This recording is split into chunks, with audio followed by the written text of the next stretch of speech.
Ha, vallahi ovoz yaxshi chiqyaptimdi. Hozir navbatda guvallikni boshlamoqchi. Abay o tarafda ovoz toza yaxshi bo'lmay qoldi. Ham boshqa davlatniki xalqi kelib namoyish qilmoqchi ekan.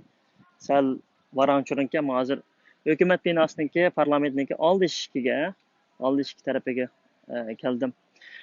Salom qarindoshlar, qanday ahvolinglar? Yaxshimi? Mening ismim Tug'luq Hamid. Shvetsiyaniki Stokholm shahrida yashayman.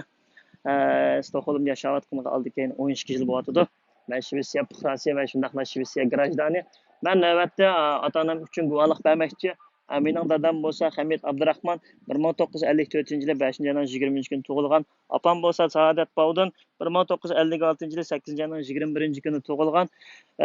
Men navbatdagi bularga guvohlik berishdiki tüp sebebim bo'lsa bular begunoh bo'lganlik uchun Xitoyninki türmelerdə nahaq 5 yil yetyapti. Opam dadam bo'lsa 2017-yili 1-oyning 27 kuni deganda oblast saqchininki Gobododining odamlar tarafidan tutib ochib ketilgan.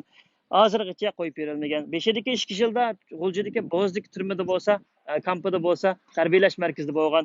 Undan keyin 2019-yili begunoh ahmoqan sabablar bilan, ya'ni 2014-yili Turkiyaga kelib men bilan ko'rishgan va shundaqla meningki chet elda yashaganlik sababimdan opam dadamga qonunsiz 18 yillik qamoq jazosi bergan. Hozir opamninki turmadagi ahvoli bo'lsa intayin nachar, kasalchan bo'lib ketgan. Dadam bo'lsa Kunastiki turmada begunoh jazo muddatini o'tayotdi. Mening Xitoy hukumatiga shuni deydiganim, ota-onamni darhol shartsiz qo'yib berishni talab qilaman. Chunki bular begunoh, hech qanday gunohi yo'q.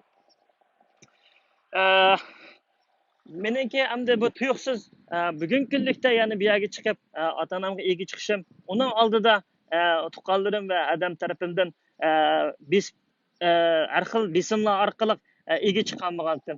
Endi bo'lsa qarasam Xitoy hukumati har xil besimlarni ishlatib meni aldab bugun qo'yib berdiganligi, o'yin qo'yib berdiganligi deb 5 yil o'tkazib o'tdi. Mening qayta aldang'im yo'q. Shundaqla boshqa qarindoshlarning aldanmasligini umid qilmasligini, Xitoydan umid kutmasligini umid qilaman. Hammanglar chiqib ota-onanglarga ega bo'linglar.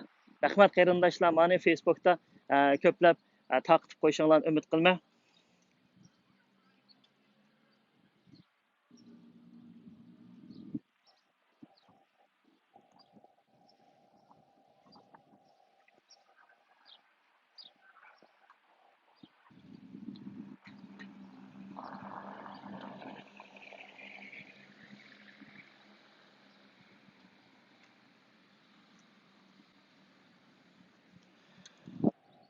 Xitoy hukumatiga deydigan yana bir eg'iz gapim bo'lsa, men ota-onam uyga chiqib, o'rlikka chiqmaguncha, normal insondek yashamaguncha men bu qadamni hargiz to'xtatmayman. Men avval 6 oylik bu yerdan qonunliq shu Shvetsiyaniki Stokholmning poytaxtidagi hukumat binosi atrofidan 6 oylik qonunliq ijozatnoma oldim.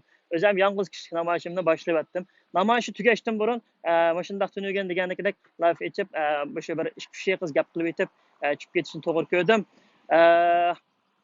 Ahvol shundaq. Rahmat qarindoshlar. Qo'llashinglarni, hamdardlashinglarni umid qilaman.